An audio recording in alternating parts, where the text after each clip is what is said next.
なんでしょうか、ここは。 Hello, I'm Silveroxis, and the Near Replicant collab is finally here. One of the highest anticipated banners in Octopath Traveler COTC.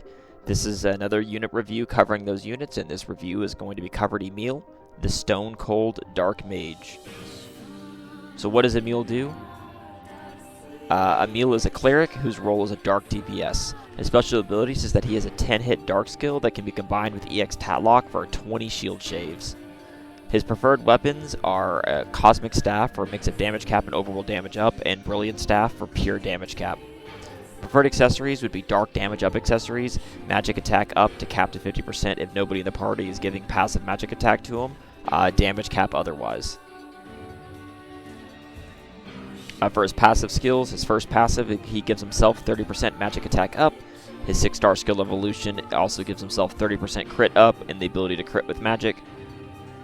His 3-star passive gives himself 10% SP regen, and his TP passive gives himself a magic attack up cap is increased to 50% for both active and passive / equipment, so that allows him, similarly to Kane, to get massive damage increases if you actively buff and passively buff his magic attack even higher.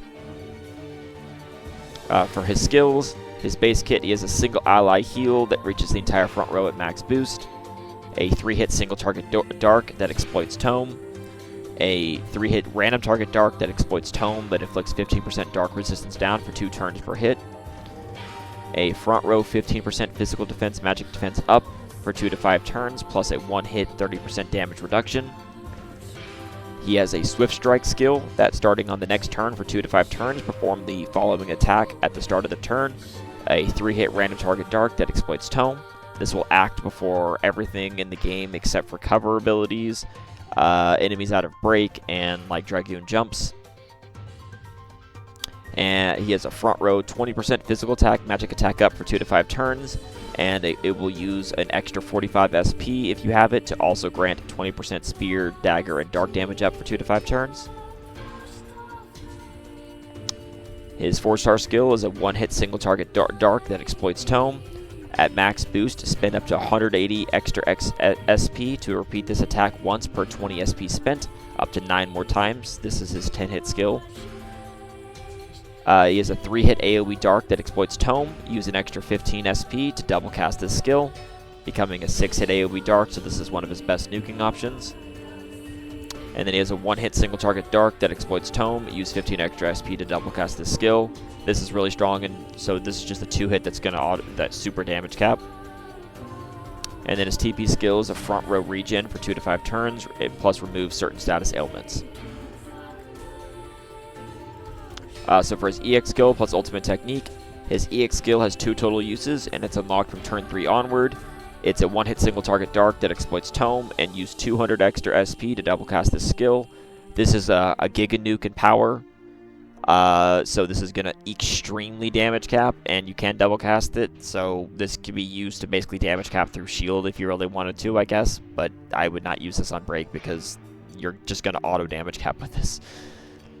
His ultimate technique is a support class ultimate that costs 3 BP to fully charge with ultimate EX at ultimate level 10. It's called Magic Condensation, and it's self-recover 100 SP and gain 10,000 damage cap up for 3 turns. This scales to 50,000 damage cap at ult 10 and 100,000 damage cap at ult 20. The turn duration does not increase. 200% bonus allows rear guard activation. And the ult EX priority, I would A1 him first for DPS and then ult EX if you cannot reach A4. Awakenings plus the A4 accessory. A1 is great for extra DPS. A2 is largely unnecessary but can be helpful. A3 HP is nice as clerics are squishy. And his A4 accessory is the Plant Pattern Stole. It gives 200 magic attack and then minus 30 physical defense and minus 30 magic defense. So this accessory just gives self 10 SP regen, and then when self is at 50% SP or lower, gain 10% max SP regen.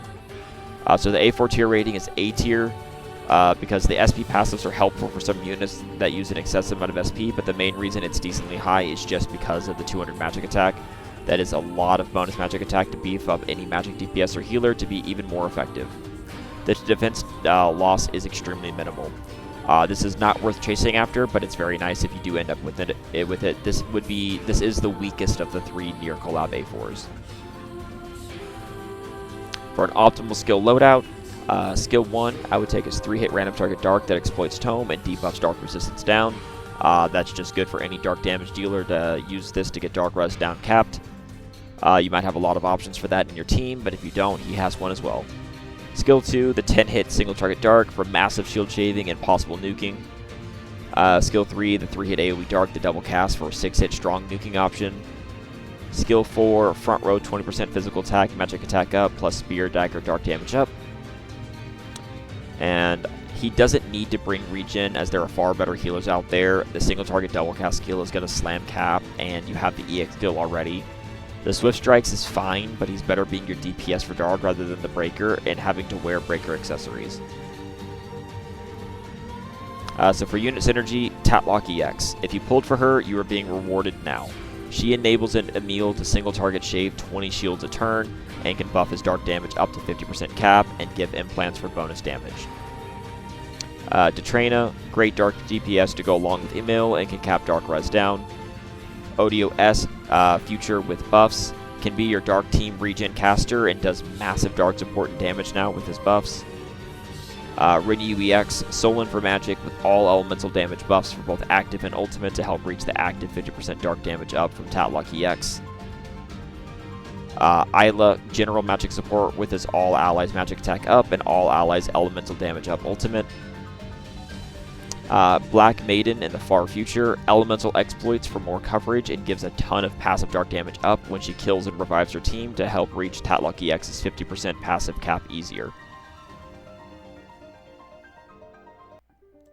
Alright, so to pull or not to pull plus rating, Emil is a very strong dark DPS, greatly enabled by Tatlock EX if you pulled her. Even without, he can still do great work. Dark is and will remain the strongest magic damage in the game for a while until Ice eventually takes over. So if you love using magic, you'll love Emil. Easy to use and an overall great unit. Also, everyone should be using at least 4,200 rubies on the Near Replicant banner to finish the first pity after the free pull, so hope you get them on the way. So pull advice is just advice. Be sure to have fun your own way with your rubies. So tier 4, free to play, pull, you want Kane, but he's an excellent pickup, finish the pity. Tier 3, low spin / passes, pull, finish the pity. Tier 2, Dolphin, pull, finish the pity, A1 is plenty. Tier 1, Whale, A4, UltiX, go nuts with some darkness. So his overall rating, DPS is S, support A, heal A, tank D, overall tier A+. Magic is still going to be weaker than physical. I mean, his hit count, like his 10 hit, doesn't have the highest potency, so he's kind of stuck with the 6 hit for a lot of damage. And while Dark is very, very strong, he's also not super amazing now because he does like Black Maiden really enables Dark a lot later because that's how you can easily hit that passive Dark damage up with Tatlock EX. But overall, he can be very, very great and works very, very well. And he's just fun to use. To be honest, and if you like magic, even though magic pales to physical, he's still going to be great to use. Okay, and then one small tangent that I do need to go on is Drelib wrote an excellent guide about how to pull on the Near Replicant banner. Paid rubies are really, really bad because there are 3 split paid ruby banners with 50% step 5, and that's bad. Would not use paids on this banner at all. Instead, the free banner is where it's at because all 3 units are great pickups. Even if Emil's the worst one in air quotes, he's still a really good unit, all things considered. And the reason you want to pull the pity, everyone should be pulling the pity on this banner, is because you're going to get 1 free 10 pull that counts towards pity, and so you're going to get 1 of the 3 at random. You might get lucky and get more, but you're going to get at least 1. And then you're going to use 4,200 more rubies to pull to reach to 150 pulls to reach pity. And if you do the math, which Drelib did, and you want at least 1 of each unit, including the pity, and you have to hit 1 of the 2 of the other ones on the way, which is statistically likely because at 0.66% chance, that's 2% featured rate, but at 1.2%, and that's also basically a 1.3% chance to get 1 of the 2 that you don't have from the free 10 pull. You have an 86% chance to get all 3 units from this collab from finishing 1 pity.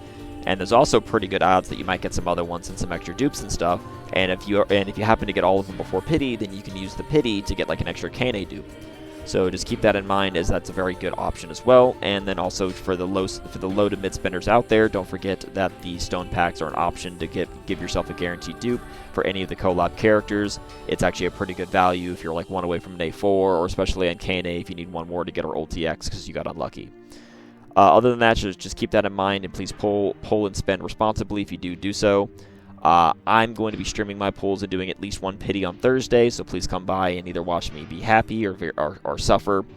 Otherwise, please let me know in the comments below what your thoughts are on Emil, and if you pulled, or if you're going to pull, and then after the banner releases, if you did pull, how lucky did you get? Otherwise, please let me know if there's anything else you'd like to see from this channel in terms of content for CotC. I'd love to be able to make more things that people want to see. Otherwise, please like, follow, and subscribe for more future CotC content, and I hope you all have a wonderful rest of your day, and good luck on the near replicant banner, everyone. See ya!